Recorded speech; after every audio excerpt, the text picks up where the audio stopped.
Dans cette séquence, nous allons aborder les caractéristiques du climat au Paléozoïque en focalisant sur la grande glaciation du Permo-Carbonifère. Les temps géologiques peuvent être subdivisés en trois grandes périodes que l'on appelle le Paléozoïque, le Mésozoïque et le Cénozoïque.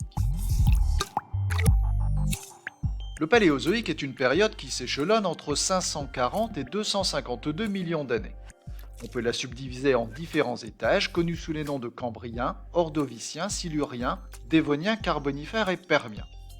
Ce sont ces deux derniers étages qui vont nous intéresser.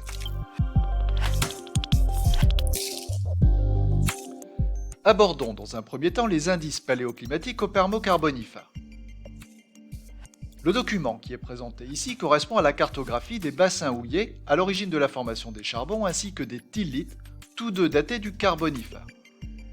On constate sur cette carte l'importance des bassins houillers ainsi que la présence de très nombreux stylites. On peut ajouter que leur répartition ne se fait pas au hasard. Les bassins houillers se disposent le long d'un axe parallèle plus ou moins tropical et les tylites sont toutes localisées au sud des continents. Le deuxième document qui est présenté nous donne quelques caractéristiques des charbons formés au niveau des bassins houillers. On sait qu'ils proviennent d'une accumulation puis d'une transformation des végétaux continentaux dans des bassins subsidants.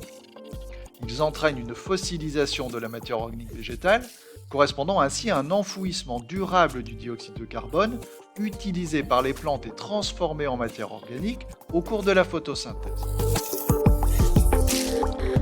Les bassins houillers caractéristiques du nord de la France par exemple se caractérisent par les terrils que l'on peut observer sur cette photographie et qui correspondent à des schistes houillés que l'on a extraits afin d'exploiter les mines de charbon situées dans les profondeurs de la croûte continentale.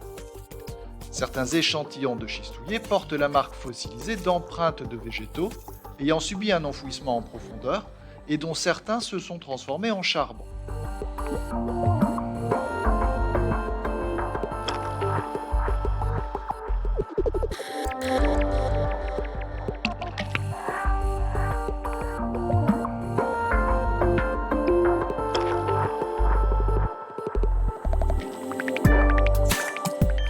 Les tylites, quant à elles, correspondent à une accumulation et une compaction de produits mal classés issus d'une érosion glaciaire.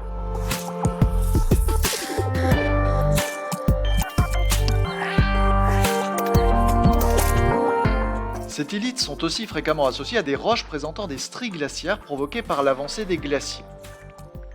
La quantité importante de tylites d'âge carbonifère présentée sur la cartographie précédente est donc la preuve du climat très froid qui existait à cette époque. Nous allons maintenant montrer comment ces indices paléoclimatiques permettent de préciser l'origine des variations climatiques du Carbonifère. La répartition actuelle des bassins houillers et des tylites d'âge carbonifère s'explique par la paléogéographie à l'époque du Carbonifère. Il y a 540 millions d'années, au Cambrien, les continents étaient séparés les uns des autres. Au cours du temps, ces continents se sont rassemblés en un supercontinent, la Pangée, décalé vers le pôle sud. Cette paléogéographie particulière est à l'origine de plusieurs phénomènes et processus géologiques. D'abord, il y a 300 millions d'années, au Carbonifère, de nombreux bassins houillers sont apparus dans la zone intertropicale et des tylites se sont formés au pôle sud du supercontinent.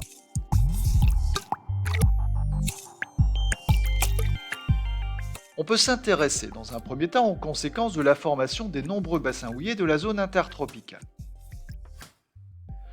On peut évaluer la quantité de matière organique végétale enfouie en profondeur au cours des temps géologiques. On constate que le Carbonifère est une période qui est marquée par un enfouissement très important des végétaux, donc de la matière organique végétale, qui constituait les grandes forêts carbonifères.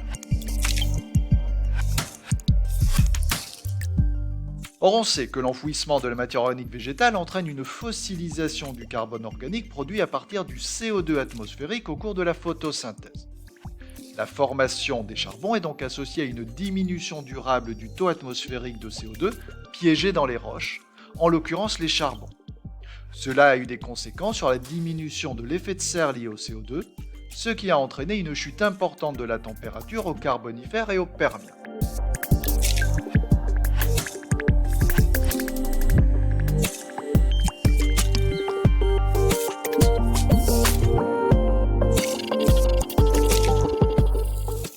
autre conséquence de l'évolution des paléogéographies au cours du Paléozoïque est la formation d'une grande chaîne de montagnes aux endroits de convergence majeurs.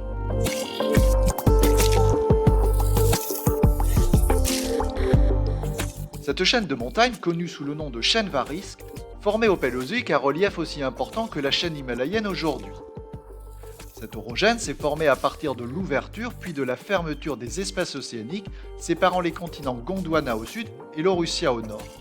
L'orogène Varisque s'est déroulé en plusieurs étapes entre 420 et 290 millions d'années, c'est-à-dire entre le Silurien et la fin du Carbonifère.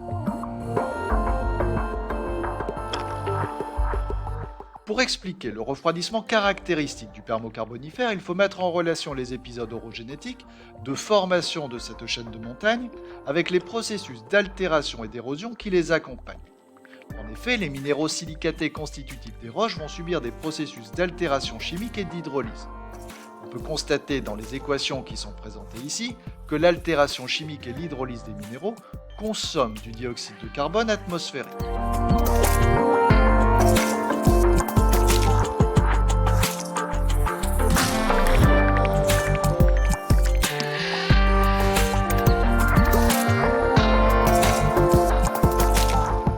Le processus d'altération entraîne donc lui aussi une diminution du taux atmosphérique de CO2 et par conséquent une diminution de l'effet de serre du CO2 à l'origine du refroidissement caractéristique du Permo-Carbonifère.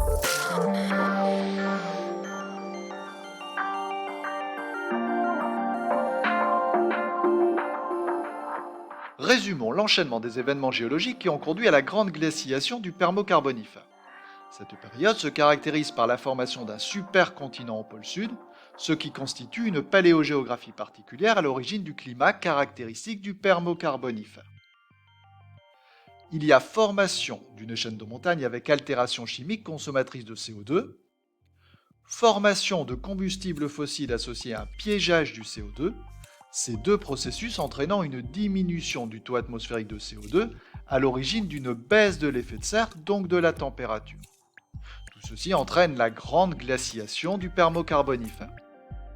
On peut signaler par ailleurs que la paléogéographie entraîne en plus un effet de continentalisation au pôle sud, ce qui amplifie encore cette glaciation.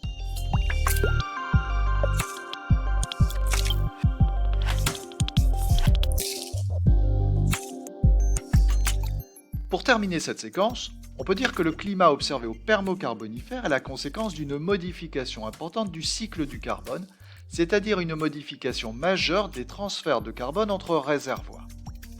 La fossilisation de la matière organique végétale lors de la formation des charbons et l'altération des roches issues de l'orogénèse varisque ont toutes deux consommé une grande quantité de dioxyde de carbone atmosphérique, déclenchant ainsi une glaciation remarquable.